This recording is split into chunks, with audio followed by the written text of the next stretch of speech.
തൃശൂർ പൂരം കണക്കെ തേക്കിൻകാട് മൈതാനിയിലേക്ക് ആൾക്കൂട്ടം എത്തുന്നത് കണക്കെ ഇവിടെ മനുഷ്യ സാഗരമായി മാറും. തനേഷ് തമ്പി കൂടി സ്റ്റേഡിയം ജംഗ്ഷനിൽ ബസ് സ്റ്റാൻഡ് പരിസരത്തുണ്ട്.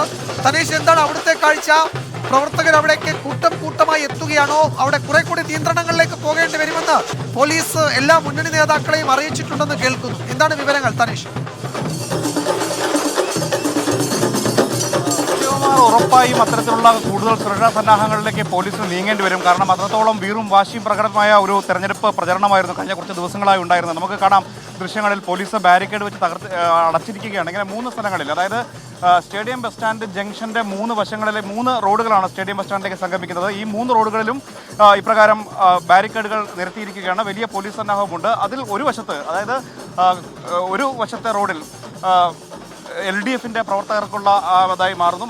മറുവശത്ത് UDFിൻ്റെ പ്രവർത്തകർ, നേരെ കാണുന്നത് BJP പ്രവർത്തകർ. അങ്ങനെ 3 വശത്തും ഈ പ്രവർത്തകർ തമ്മിലൊരു സംഘർഷം ഉണ്ടാകാതിരിക്കാനുള്ള മുൻകരുതൽ എന്ന നിലയിലാണ് ഇത്തരത്തിൽ ഇതിനിടയിലുള്ള സ്ഥലം ഇങ്ങനെ ഒഴിച്ചിടും. ഇപ്പോൾ നിലവിൽ അതിനകത്ത് നിൽക്കുന്നത് മാധ്യമപ്രവർത്തകരാണ്. മറ്റു ജില്ലകളിൽ നിന്ന് വന്ന വിവിധ പാർട്ടി പ്രവർത്തകരുമുണ്ട്. അവരെയൊക്കെ പതുക്കെ അവിടെ നിന്ന് ഈ ഓരോ ബാരിക്കേഡുകളുടെയും പുറത്തേക്കാക്കും. BJP പ്രവർത്തകരെ കിഴക്ക് ഭാഗത്തേക്കും തെക്ക് ഭാഗത്തേക്ക് കോൺഗ്രസ് പ്രവർത്തകരെയും പടിഞ്ഞാറ് ഭാഗത്തേക്ക് CPIM പ്രവർത്തകരെയും മാറ്റുമെന്നുള്ളതാണ്. ഇപ്പോൾ കോൺഗ്രസ് പ്രവർത്തകരും BJP പ്രവർത്തകരുമാണ് കൂടുതലായി ഇവിടെ എത്തിച്ചേർന്നിരിക്കുന്നത്. അതിൻ്റെ കാരണം നമുക്കറിയാം, CPIM എപ്പോഴും വളരെ സംഘടിതമായിട്ടാണ് വരിക. ഇപ്പോൾ CPIMന്റെ ചെറു പ്രകടനങ്ങൾ ഒലവക്കോട് ഭാഗത്തും അതുപോലെ തന്നെ അവിടെ നിന്ന് ഇങ്ങോട്ടുള്ള വിക്ടോറിയ കോളേജ് പരിസരത്തുമൊക്കെ വന്നു തുടങ്ങിയിട്ടുണ്ട്. അവിടെ നിന്ന് സ്ഥാനാർത്ഥി P സരനുമായിട്ടായിരിക്കും ഇങ്ങോട്ട് വരുന്നത്. ഞാനിപ്പോൾ നിൽക്കുന്നത് LDFിന് അനുവദിക്കപ്പെട്ടിട്ടുള്ള ഇടത്താണ്. ഇവിടെയായിരിക്കും LDFിൻ്റെ പ്രവർത്തകർ സംഘടിച്ചെത്തുക. ഇപ്പോൾ വളരെ കുറച്ച് ആളുകൾ മാത്രമാണുള്ളത്. വലിയ പ്രകടനമായിട്ട് വരും എന്നുള്ളതാണ് അറിയിച്ചിരിക്കുന്നത്. സ്ഥാനാർത്ഥിയും അവർക്കൊപ്പം ഉണ്ടാവും. പ്രധാനപ്പെട്ട നേതാക്കളൊക്കെ ഇവിടെ എത്തിച്ചേരും. തൊട്ടപ്പുറത്ത് ഞാൻ കണ്ട കാഴ്ച, അവിടെ ബിന്ദു കൃഷ്ണ അടക്കമുള്ള കോൺഗ്രസ് നേതാക്കൾ, അതുപോലെ തന്നെ BJPയുടെ ഒക്കെ സംസ്ഥാന നേതാക്കളുണ്ട്.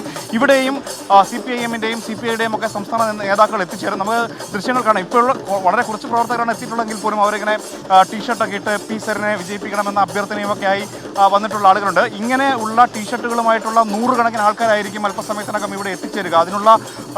അതിനുള്ള ഒരു തുടക്കമൊക്കെ വിക്ടോറിയ കോളേജ് പരിസരത്ത് ആയിട്ടുണ്ട് എന്നുള്ളതാണ് നമുക്ക് മനസ്സിലാക്കുന്നത്. വലിയ ആവേശക്കടലായി ഈ മേഖലയാകെ മാറും. ഈ വശം ആകെ ചുവന്ന കൊടികളിൽ നിറയുമെങ്കിൽ അപ്പുറത്ത് ത്രിവർണ്ണ പതാകയും നേരെ BJPയുടെ പതാകയുമായിരിക്കും ഉണ്ടാവുക.